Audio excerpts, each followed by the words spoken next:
Olá pessoal, boa noite, como vocês estão? Espero que estejam bem, continuem animados para as nossas aulas, tá? Bom, então assim pessoal, vamos lá. Eu tinha falado para vocês, a gente vai dar início na nossa aula sobre nebulização, tá?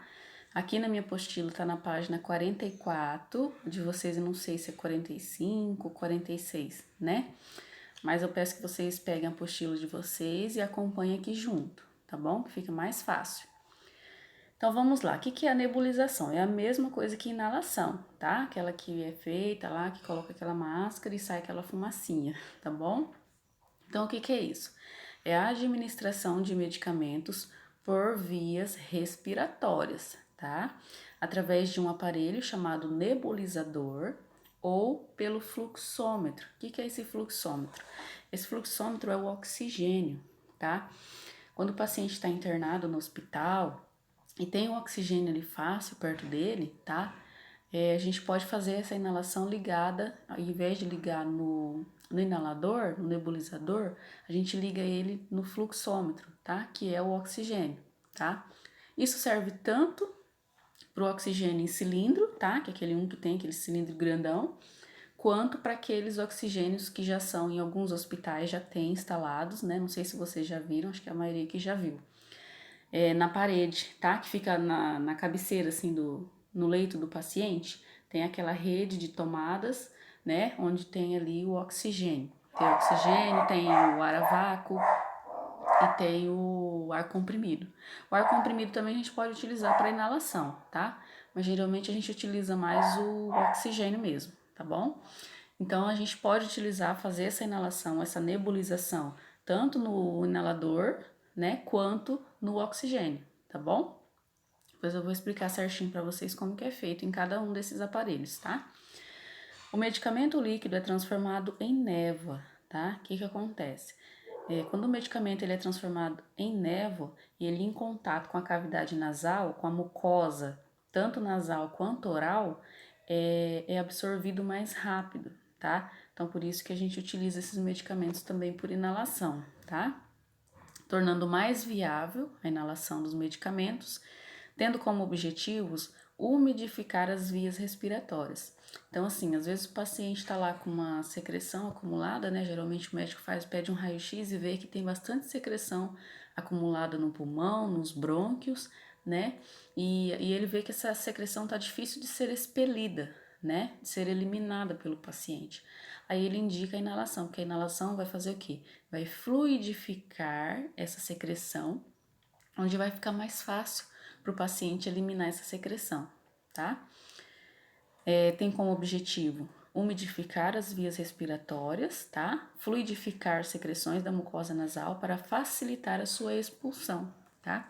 E ajudar no tratamento medicamentoso de doenças pulmonar, tá bom? Então, ele é utilizado tanto para fluidificar as secreções, que daí geralmente nem coloca medicamento, coloca só o soro fisiológico ou só a água destilada mesmo, que vai ser só para fluidificar, né, essa secreção. Ou quando o médico vê que é necessário, ele pede para colocar também alguns medicamentos, tá? Principalmente quando é pacientes portadores de doenças pulmonares, tá?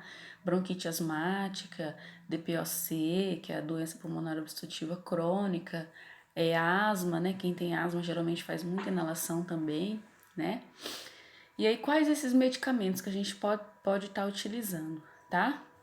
Alguns medicamentos mais utilizados são soro fisiológico ou água destilada, tá? Geralmente a gente dá preferência para água destilada, tá? Porque o soro fisiológico ele tem sódio, tem potássio, então a água destilada ela é mais pura, assim, não tem tanta mistura. Mas se não estiver água destilada, a gente pode estar utilizando o soro, tá bom? Atrovente, esses aqui são os medicamentos mais utilizados. Atrovente e Berotec, geralmente essa dupla é inseparável, tá? Às vezes o médico prescreve um ou outro separado, mas geralmente é junto, Atrovente e Berotec, tá? Adrenalina também é utilizado, tá? Em inalações, e o salbutamol, tá? Esse salbutamol, acho que você já deve ter ouvido falar, assim como esses outros aqui também, como adrenalina, como Atrovente, como Berotec, eles são o quê? Eles são medicamentos broncodilatadores, tá? O que é isso? Não sei se vocês já viram na aula de anatomia como que funciona o nosso pulmão, nosso sistema respiratório, tá? Não sei se vocês já visualizaram ou não, mas enfim, vou dar uma resumida básica aqui para vocês terem uma noção de como funciona, tá? Então, assim, existem nossos pulmões, né? Um de cada lado, e a gente precisa de um canal para levar esse ar para esses pulmões, tá? Esse canal que a gente chama é o brônquio, tá? A gente tem aqui traqueia, depois da traqueia a gente vem os brônquios. Depois dos brônquios vem os bronquíolos, que é uma ramificação dos brônquios, tá? E depois dos bronquíolos tem os alvéolos pulmonares, que são pequenas bolsinhas que ficam no final dos bronquíolos, tá? Esse fica lá dentro do pulmão mesmo. É nesses alvéolos onde ocorre a troca gasosa, tá? Onde troca o gás carbônico pelo oxigênio, tá bom? Então, assim, o que vocês precisam saber na nossa aula aqui? Os brônquios, tá? Que é esse que fica aqui. É um canal, tá? Eu vou tentar mostrar pra vocês aqui, ó. É um canal. Dentro desse canal passa o quê? Passa o ar, certo? O que acontece nas pessoas que têm bronquite, que têm asma, tá? Que tem DPOC, doença pulmonar obstrutiva crônica? Esse canal acontece um estreitamento, ele incha e aí ele fica bem pequenininho. Aí o ar vai passar com muita dificuldade nesse canal, tá? Então esse estreitamento do brônquio que a gente fala é a broncoconstrição. Lembra que eu ensinei para vocês vasodilatação e vasoconstrição? Vasoconstrição é quando fecha, né? Vasodilatação é quando abre. Mesma coisa para o brônquio. Bronquioconstrição é quando ele fecha. Broncodilatação é quando ele abre, tá? Então, as pessoas que têm essas doenças pulmonares, asma, bronquite, o que acontece? Quando elas estão atacadas, não sei se alguém já presenciou pessoas com a asma atacada. Você vê a pessoa respirando, ela tipo que assovia, a gente fala que são sibilos, tá sibilando. Por quê? Esse canal ele fica mais fechadinho, então o ar vai passar com mais dificuldade, a pessoa fica...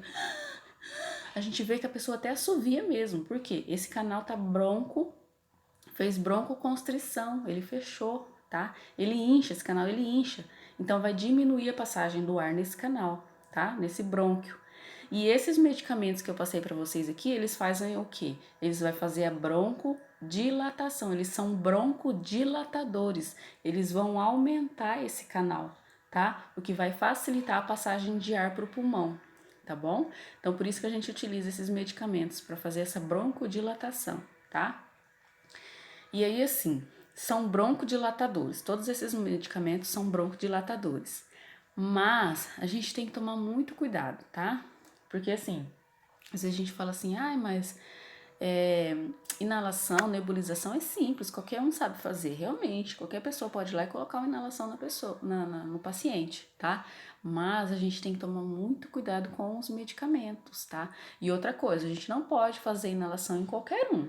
A pessoa chega lá no posto e fala, eu vim fazer uma inalação. Não. A inalação é uma administração de medicamento. E qualquer administração de medicamento precisa obrigatoriamente da prescrição médica. Você não pode fazer uma injeção em ninguém se não tiver prescrição médica, se não tiver receita médica. Mesma coisa é a inalação, é a nebulização. A gente só pode fazer se estiver a prescrição médica, tá? Então a pessoa que chega lá falando, eu vou fazer uma inalação, você já fala, cadê a receita do médico? Cadê a prescrição médica? Porque a gente precisa seguir essa prescrição, tá? E o médico vai colocar lá, ó, tantos ml de soro fisiológico, tantas gotas de Berotec e tantas gotas de Atrovente. A gente tem que seguir rigorosamente essa prescrição, tá bom? Porque esses medicamentos, eles são broncodilatadores e ao mesmo tempo eles têm efeitos adversos seríssimos. O que é efeito adverso de um medicamento? É quando esse medicamento ele faz um bem pra gente, mas ele pode fazer algum mal, tá? Qual é o efeito adverso desses broncodilatadores? Eles causam taquicardia. Lembra o que é taquicardia? Quando os batimentos cardíacos ficam acima do normal, tá? Então, assim, a gente tem que tomar muito cuidado, principalmente com o Berotec, tá bom? Porque o Berotec, ele é mais potente do que os outros, tá? Não que os outros não sejam. Inclusive a adrenalina você já deve ter ouvido falar também. Ela é muito utilizada em pacientes que estão em parada cardíaca, tá? Por quê? Porque ela vai fazer o coração bater mais rápido e vai voltar, entendeu? Para quem tá em parada cardíaca, a gente administra adrenalina, mas aí não é, inalatória, aí é na veia, tá? Então, assim, o salbutamol também causa taquicardia, tá? Tem que tomar cuidado também. O atrovente também, só que o atrovente ele é mais fraquinho, tá? Mas a gente tem que tomar muito cuidado e prestar muita atenção na prescrição médica. Colocar as gotas certinha lá, não pode colocar uma gota a mais, tá? Porque pode causar problema no paciente. Outra coisa, se esse paciente for portador de doença cardíaca, tá? Se é paciente que você vê que ele tem marca-passo, que ele tem arritmia, e você vê lá que o médico prescreveu uma dose um pouco exagerada de Berotec, tá? A gente pode ir lá e perguntar pro médico, confirmar se realmente é essa prescrição. Porque às vezes o próprio médico pode ter passado batido e não reparou que aquele paciente é cardíaco e passou um Berotec para ele, que o Berotec, para um paciente cardíaco, ele é contraindicado, tá? Então, assim, tem que tomar muito cuidado, tá? Inalação não é tão simples assim como a gente pensa, tá? Então tá, daí o que eu deixei aqui pra vocês? Porque assim, pessoal, o medicamento que a gente mais utiliza nas inalações são soro fisiológico ou água destilada, né? O médico sempre vai prescrever lá 5 ml de soro fisiológico ou 10 ml. Sempre vai ter soro fisiológico, tantas gotas de Berotec e tantas gotas de Atrovente. Como o Berotec é mais forte, geralmente as gotas de Berotec são menores. Geralmente são 3 gotas de Berotec e 10 de Atrovente, porque o Atrovente ele é mais fraquinho, ele não vai causar essa taquicardia, né? Diferente do Berotec. Por isso que o Berotec geralmente são poucas gotas, tá? Não é muitas assim igual o Atrovente, tá bom? E aí o que acontece? Quando você for preparar lá a inalação, que você for pegar os frascos de Atrovente e Berotec, dificilmente vai estar escrito nos frascos Atrovente e Berotec. Porque Atrovente e Berotec é um nome comercial. Então não são em todos os frascos que estão escrito Berotec e Atrovente. Ele vem com o nome científico deles. Como que é esse nome científico? Fenoterol para o Berotec e o hipatrópio, que é o Atrovente, tá? E aí a pessoa vai lá e fala assim, mas eu sempre aprendi, né, o funcionário, né, o profissional vai lá e fala assim, mas eu sempre aprendi que é Berotec e Atrovente. O médico sempre prescreve Berotec e Atrovente. Aí você vai lá preparar a inalação, você não acha o vidro de Berotec e Atrovente. Você vai lá achar o fenoterol e o hipatrópio. E daí? O que eu faço? Tá? Então eu deixei essa imagem aqui para vocês aprenderem muito, muito, muito isso aqui para vocês não esquecerem nunca mais, ó, para nunca mais confundir, tá bom? Porque aí as pessoas podem confundir, achar que fenoterol é Atrovente e o hipatópio é Berotec, tá? E aí você vai fazer uma superdosagem de Berotec, que geralmente o Atrovente as gotas são mais, você vai fazer uma superdosagem de Berotec e vai causar um ataque cardíaco no paciente, tá bom? Então eu deixei aqui para vocês, isso aqui eu vou explicar como que funciona isso aqui. O fenoterol e o hipatrópio, esse nome difícil de falar, vai estar em todos os frascos, tá? De Berotec e de Atrovente vai estar escrito lá embaixo, porque às vezes o nome grande, o Berotec, vem escrito em cima, Berotec, é um nome bem grande. Aí embaixo, que é o nome científico dele, tá bem pequenininho. Então embaixo vai estar lá, fenoterol, tá? E quando não estiver o Berotec, você procura somente o fenoterol. Tá fenoterol lá? É Berotec. Tá hipatrópio lá? É Atrovente, tá? Então eu deixei aqui para vocês essa imagem, ó, para ficar mais fácil para a gente não confundir. Berotec começa com B. B é o quê? Vamos para a aulinha de português agora, tá?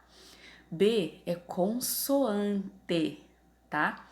Fenoterol começa com F. F é o quê? Consoante também.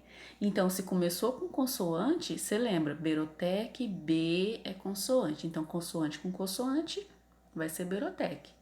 Atrovente começa com A. A é o quê? Vogal. Hipatrópio começa com I. I é o quê? Vogal. Então, você vai ligar vogal com vogal e consoante com consoante, tá? Então, se você chegou lá na unidade para preparar a inalação e tem dois frascos lá, um escrito fenoterol e o outro escrito hipatrópio, você vai lembrar dessa dica que eu tô dando para vocês, tá? Fenoterol, F, começa com F. F é consoante. Qual que começa com consoante? O Berotec ou o Atrovente? O Berotec. Então eu sei que fenoterol é Berotec, tá? Aí eu vou pegar o frasco lá e vai estar escrito hipatrópio. Hipatrópio começa com I. I é vogal. Qual que começa com vogal? Atrovente. Então hipatrópio é o atrovente, tá bom? Conseguiram pegar essa dica? Fica mais fácil para vocês, tá bom? Uma dica que eu dou: tira a fotinha disso aqui, dessa imagem, e deixa no celular de vocês, porque às vezes quando você for fazer estágio ou for trabalhar e surgir a dúvida ainda assim, você fala, ah, esqueci, a professora deu uma dica assim, assim, assado, mas eu esqueci. Aí você vai lá na foto e olha, você vai lembrar, é bem simples, tá? É só lembrar, consoante com consoante, vogal com vogal, tá bom? Fica bem fácil para vocês. E daí, tá, agora eu vou passar para vocês o procedimento, tá? Como que é feita essa inalação. Vou fazer o seguinte, eu vou dar uma pausa aqui nesse vídeo para ele não ficar muito extenso, tá? E vou gravar outro vídeo passando para vocês o procedimento certinho, passo a passo, como que é feito, tá bom? Pode ser? Então vai lá, toma uma água e volta pro nosso próximo vídeo, tá bom?